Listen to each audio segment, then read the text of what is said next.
You just saw my little sis on stage, right? Wasn't she actually incredible? Like, brilliant, multi-dimensional executive producer who happens to be in middle school. Who happens to be. Yes. Well, I'm really excited to be here today, partially because I get the opportunity to share space with the amazing Noor again. Now, just like her background, we met at ComplexCon. Yeah, and we just hit it off, and I think that was one of my favorite conversations I've ever had on stage. And so we're going to try and, like, recreate that. Yeah, they were like, magic. you guys are going to go up on stage and just casually talk about anything, and it's going to be amazing because we're amazing. Now, okay, a little background for anyone who doesn't know. You have a podcast sold in America inside our nation's sex trade. Yes, let's give it up for this. And then got turned into a documentary.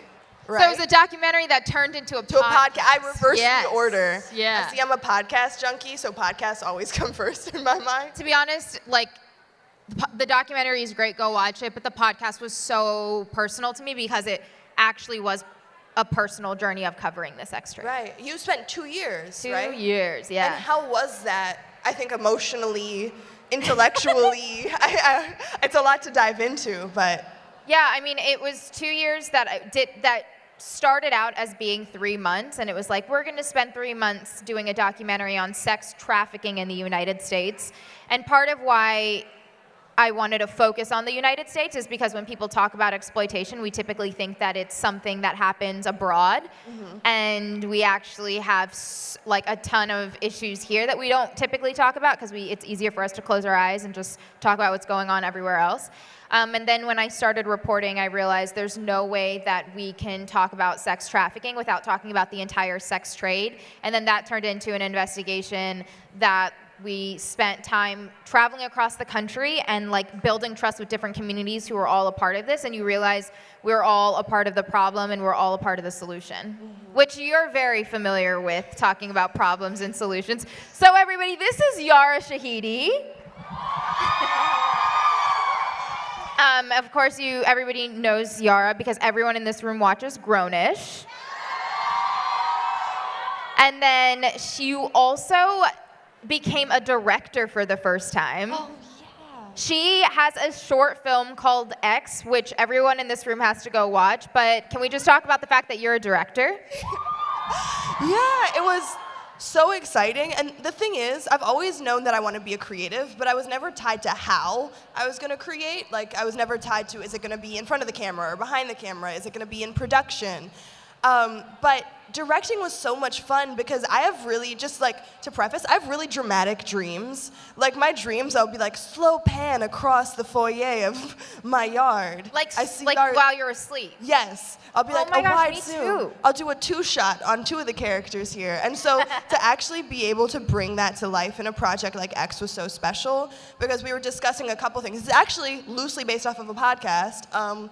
There's a podcast called 99% Invisible discussing how LA as a structure was set up and how it was set up to strategically keep the homeless population away from the shopping district and the amount of things that they do geographically to allow for that that segregation. And so I was basically attempting to take the audience through the journey of a young character who has to grow up quite literally in front of our eyes. And so it's supposed to be just like a larger commentary on the daily trauma that you endure and how it can be something so small, but how you're forced to grow up in certain environments. How is that so personal to you? Because I know all of the work that you take on is deeply personal. Yeah, well, that was partially just because I'm aware, just being a person of color, being black and Iranian, being proud of both, having 2 younger brothers, being a member of such a large Gen Z community who assumes every identity, that stuff becomes personal because not only are you experiencing the daily kind of endurance of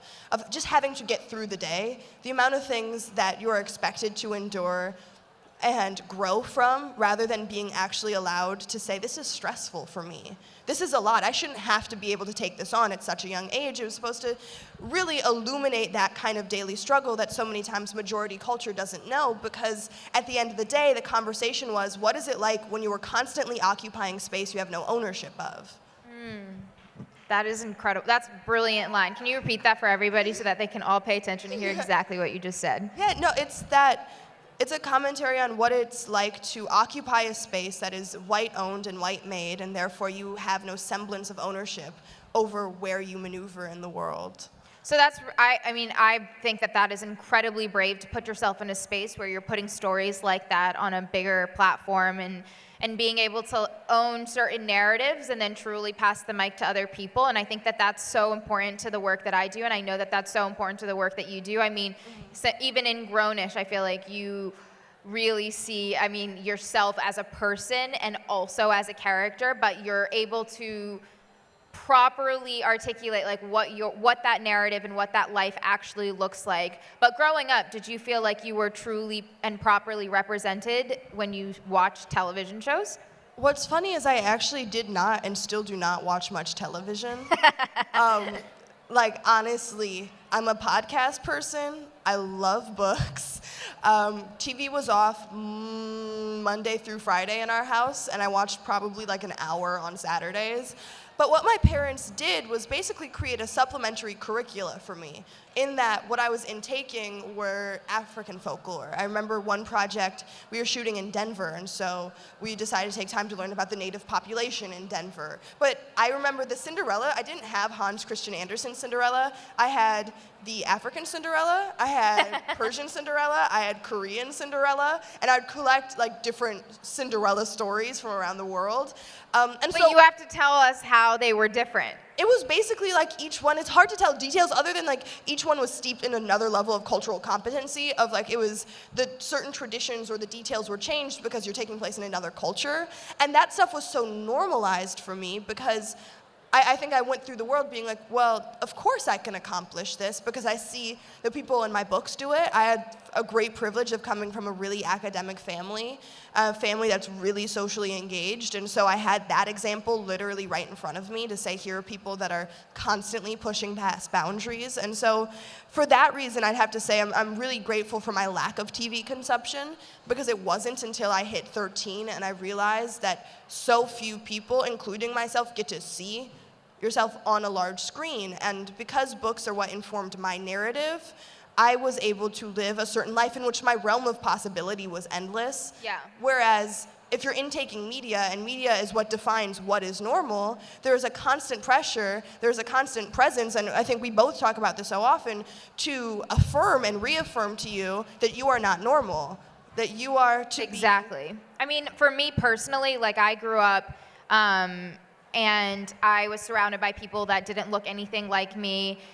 And it's so funny, I think, being at a place like Beautycon and seeing how incredibly diverse our attendees are and how everybody here is coming from different backgrounds and is truly being represented on stage and campaigns, and we're seeing ourselves for the first time, but that wasn't my norm growing up. And so I think I realized that my standards of beauty were truly rooted in what I saw across all media platforms. And we're entering a time now where we're seeing more representation in campaigns, but one thing that I always like to talk about is the difference between diversity and inclusion, and how diversity can be the campaigns showcasing people who look different, people who come from different backgrounds and experiences, but true inclusion is a seat at the table, is making those decisions, is truly getting people around you to understand why it's so important to have representation in your campaigns. So can you tell us maybe a little bit about how you have prioritized inclusion in the spaces that you've been in?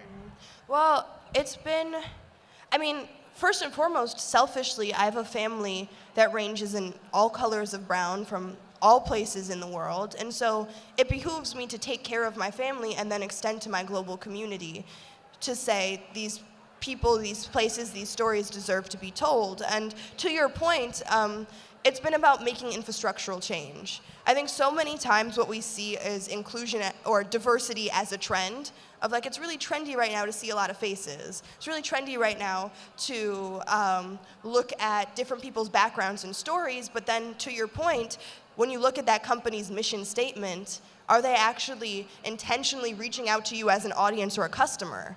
Most likely not. Are they capitalizing off of your existence? Possibly. And so for being on a show like Grownish, for example, a lot of the work has taken place not on screen. A lot of it has taken place in the writer's room. A lot of it's taken place by the directors we're allowed to choose. We get to have a lot of unorthodox directors who come from different spaces. I think to be able to work with black female directors, to be able to work with directors of all different backgrounds who usually within a network system wouldn't have even been considered, the beauty of that is it means that the goal of Grownish is not to tell your story, it's to give you an opportunity so you can go tell your own. 100%. That's incredible. Yes. But I mean, that's actually something I remember when we had first talked that you were talking about, in that as a journalist, you've basically had to not only create that level of trust with everybody that you discuss, but when you're telling these stories, you have to hit that fine line of being in control of telling this narrative as well as giving people the platform to tell their own story. Absolutely, 100%. I mean, I always said that like our job is to pass the mic, not to tell people's stories for them. And that wasn't something that I learned in journalism school. And I'm just realizing in the last year that when I was in journalism school, all of my professors were older white men except for one woman who was teaching the journalism in the Middle East and North Africa class. And that would have been weird if it was a white guy. But so I wasn't taught that when you go into spaces, you have to take time to build trust with people, that you have to ask yourself before you go in and you're going to tell a story, you ask yourself, how is the way that I tell this story going to impact the community or the people that we're talking about? And the reason that came into my space or my mind was because of my background and experience. I mean, I grew up and I wasn't wearing the hijab, and I knew I wanted to be a journalist, but when I did start wearing the hijab as a teenager and still wanted to make these dreams come true, I realized, okay, I have to make sure that every space that I go to, I'm doing right by the people whose stories I'm telling, because I know what it's like to be misrepresented. I know what it's like to have somebody take my story. And every day today, Muslim women and people of all marginalized communities have to fight to take and rewrite their narratives because they're being told by other people who are not familiar with our culture, who are not familiar with our religion or our backgrounds, and feel so entitled to telling our stories through their own lens. And that's where we come in and we say, no, actually, we have a voice and we know our stories and we know our narratives. And if you do want to tell our stories and if you want to be a part of this, then sit down and listen with intent, not listen just to sit and like take the story for yourself. And when you do that, you create more trust. I think with Sold in America specifically, part of why it took so long was because I had to spend a lot of time building trust with sex workers across the country. And that's a community that has been so horribly misrepresented in media, and it's taken so long to build trust with people, and rightfully so. Like, they distrust journalists and media because of how we have sensationalized or taken their stories and just completely butchered them. And to the point where, like, there was one episode of the documentary where I flew myself out to Nevada, and I spent an entire day with a group of sex workers building trust and trying to talk to them and hearing their stories, and they felt ready to tell their story. And then when I flew my team out, we waited 6 hours outside of the house, and at the end of the day, they weren't ready to tell their stories, and that was still okay because they didn't owe it to us. And I think when we start thinking about the fact that people don't owe us anything, people don't owe us their stories, they don't owe us their truth, but if you are in a space where somebody gives you their truth, then recognize that this is such a privilege and such an honor, and it's a trust that you really have to take care of.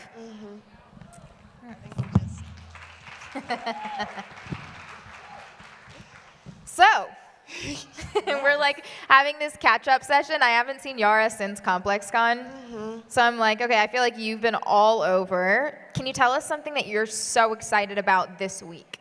This week? Oh my goodness. Oh goodness, what did I do this week and what's happening this week? Oh wait, it's Saturday. Okay, what are you excited for next week? Oh, well, the premiere of Little. Oh is, my gosh. Next week. We caught some of the talk. Did you listen to the? Yeah, okay, I don't think you saw me when I came in because I was like, I recognized that voice. And then was right there listening to them. But I'm really excited for that, of course, because I think it's been, just to be able to see that process of the fact that Marseille came up with the idea on set. This isn't like, oh, she's EP in title. No, she was in the meetings, she was pitching the story. That is She's so been awesome. so involved in every step, and it's really exciting to see this thing come to fruition and know that it's just the beginning. I think it's also just so incredible to see how confident she is. And she did mention how, like, it wasn't, I mean, there have been people who have been dismissive of her because of her age or because of, well, mainly I think age, because she's so brilliant and so young. You are also accomplishing incredible things as a young person. What advice do you have for people in the audience who are still hesitant to take on the next step because they feel like, well, one, I mean, raise your hand if you've ever dealt with imposter syndrome or not feeling enough in a space that you're in. I'm raising my hand because I'm answering my own question. So for everybody whose hands are up, I mean, this is something that, you know, I've dealt with, and I'm sure that you've dealt with. What advice do you have for them on taking that step?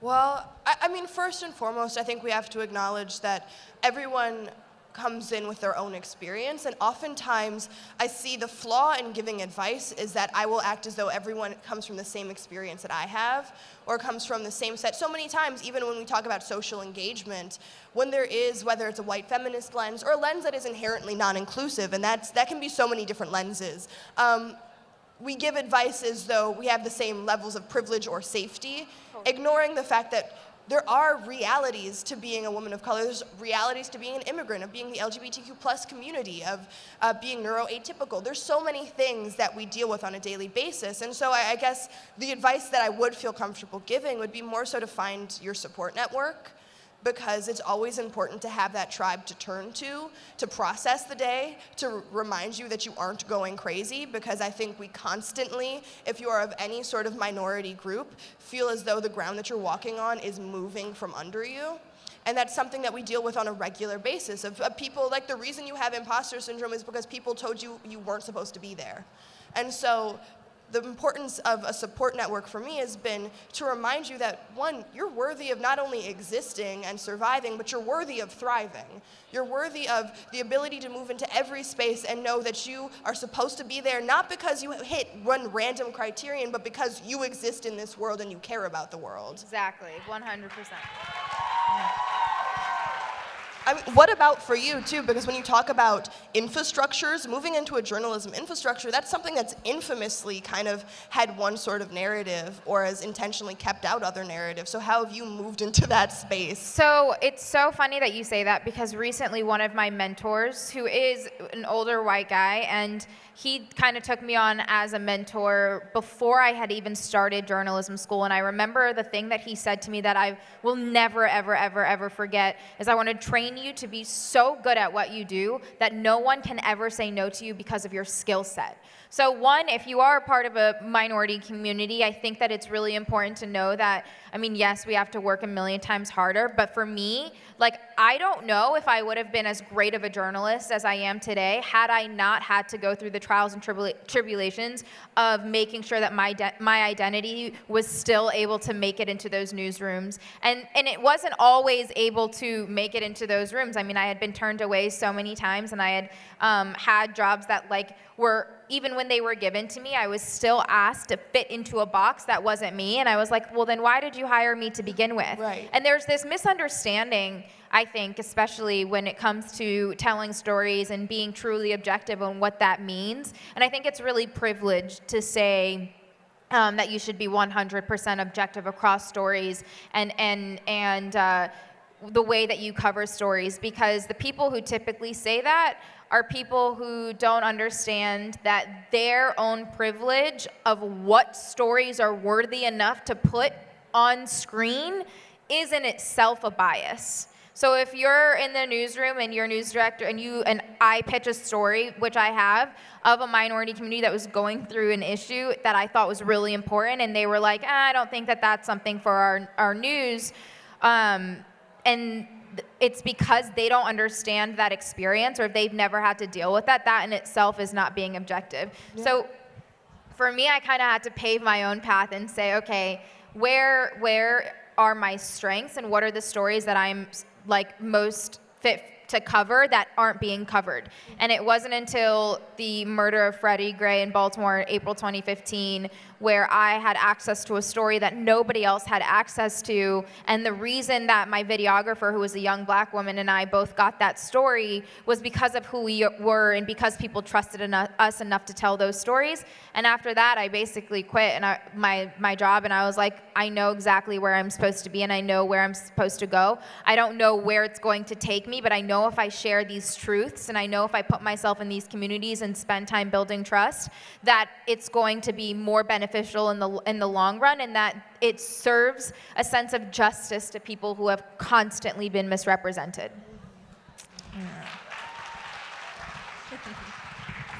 No, it reminds me also, I was recently reading an interview by the artist Arthur Jaffa, and he deals, I think, many of his paintings deal with the black subject or the black human. And the one thing he said that I found really important was that he was saying, I want to be able to fully embrace my blackness and still have you deal with my humanity. In that so many times there's the politics of being quote unquote universal. Yeah. The idea of being related to, and it's something that James Baldwin actually said, is that the one thing he would recommend is a White History Week, because we have always had to learn how to relate to majority culture. And that has been something that has been insidious in our school system. I even think back to the fact that for a long time, my favorite book was Catcher in the Rye. Huh? Like, in what world do I relate to Holden Caulfield roaming around New York freely and safely at night? In hotel, like none of it makes sense. But it reminded me that even I had moments in which I had to the point where I didn't even realize that this was a necessity, relate to this majority culture, whereas majority culture has never had to relate to us. It's never been pressing enough to them to relate to us. And so there's something really beautiful about, instead of working within the infrastructure, doing this idea of we're not integrating, we're recreating the system. Exactly. Because who wants to be integrated into a burning house? But I mean, and part of that, is also finding, I know you were saying like finding your support group, but it's also building within our own communities and recognizing that we are rebuilding, we are taking things down and we're taking them apart, and it's not easy because it is a fight. Mm-hmm. And one thing that I touched on this on our talk the last time, but it's something that I think is so crucial to just bring up, is yes, we're all here because we have this intention of wanting to change, and yes, we're here because we want to like see a better future for ourselves and in the younger generations and the people who are coming after us. But how do you deal with the concept of horizontal hostility, which is like when people within your own community, people who you share values with and you share goals with, but you have small differences with, because we all have differences among each other and we're all different humans, those are the people who are tearing you down. And another question, but raise your hand if you've ever felt like you were being talked about or torn down by people in your own community.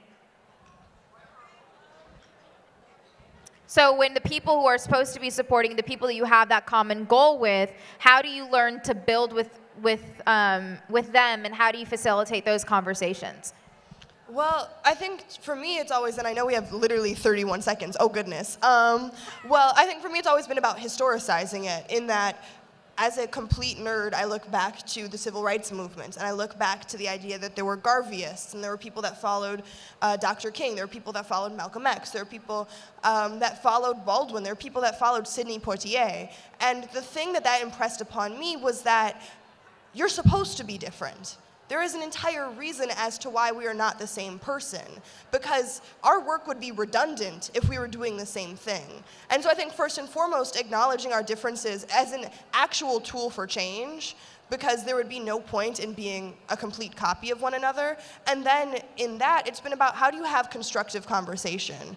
How do you set up spaces in which we're able to talk to each other? Because so many times these public platforms, again, we're using platforms that have infrastructurally been set up to not benefit us, to tear each other down. And so there are larger implications to that when a conversation like this is taking place on Twitter or Instagram. This is not within our community. This is ammunition that other people are using to say, see? Nah, this is why we don't trust. And so it's been really important, and I think we both do this, in that how do we set up spaces in which we can be completely honest with one another and deal with that internally, because there is a reality to the face that we have to show to the world. And in an ideal world, that would not be a problem, but we're not operating with an ideal world. We're working towards an ideal world. Oh my gosh, yes. Thank you. Thank you for that. Thank you. Thank you. Thank you. I think they gave us time for questions. Yeah. Is that a thing that's happening? 'Cause I I'd can't- love to take questions. Does anybody have any questions? Okay, Okay. stand up and Go to yell the it unless somebody can run over with a mic. Right here. Oh, Okay, so it's a question for you because you're a journalist and I am going to study journalism. woo! But I'm also very socially awkward. So I have a little bit of social anxiety.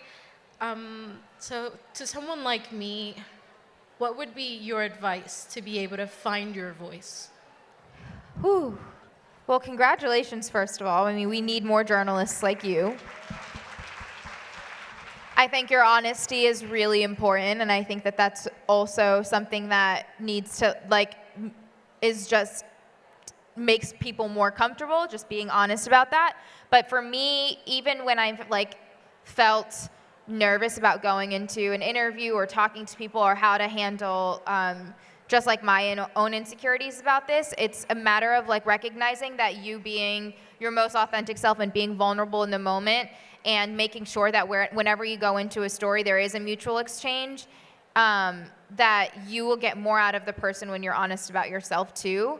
And just being able to recognize that you're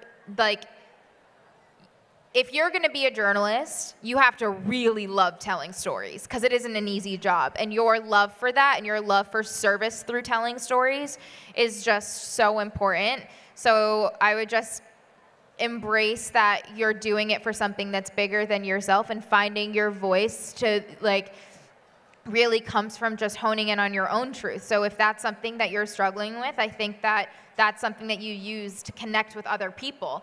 For me, some of the most wild stories that had my stomach turning because I didn't think I was ever going to get through to somebody, I was able to get them to open up to me because I was able to give them a piece of myself and being completely honest in my own experiences. And those are people that you connect with and you build with, and then they feel so much more comfortable talking to you because you were honest with them. I hope that helps. Do we have, Do we have time for at least another question? Okay. Can we get a mic to whoever's Yes, asking questions? here. Oh, okay. Okay, I'm actually getting this on here too. Okay, so I wanted to know, first of all, I love you guys both. Thank you. I wanted to know, how do you deal with just shying away from something, even though you have the ability to do it, and you can do something, and in any talent you have, what's your best way of trying to figure out how to shy away from it and not feel like you're, or try to be shy and things like that, just open up and be confident in yourself? What's funny, I used to have a Marianne Williamson speech taped to my wall. I think it still is, but it was given then by Nelson Mandela later, and I'm going to very loosely paraphrase this, but it basically says, your playing small does not benefit the world. Who are you to not be brilliant? Who are you to not be beautiful? Who are you to not take up space? And it's something that it's easier said than done, but it's an active practice in realizing that so many times you appreciating yourself is viewed as an act of selfishness, versus I feel in many times it's the most selfless thing you can do, because by demonstrating to others what it is like to fully live within your personal truth, and I know that is a daily, ever-changing activity, you give people similar space to do that. And so it's really been, I don't have advice per se, but just in saying that I've been actively aware of how do I expand? There's so many rooms that I walk into. I was backstage hyperventilating just because there's those realities of there's a lot happening in the world. There's a lot going on right now, and that's stuff that we intake on a regular basis. Amidst these celebrations, we're still reeling from the fact that Nipsey Hussle is no longer with us, and he was doing incredible work. And so these are things that we have to process and then somehow get up in the morning and continue to operate. And so I can't say that it is easier, that there's one thing to do, but I do believe that in everyone committing to this being yourself and whatever that means for you, we give each other another level of freedom that we can't otherwise.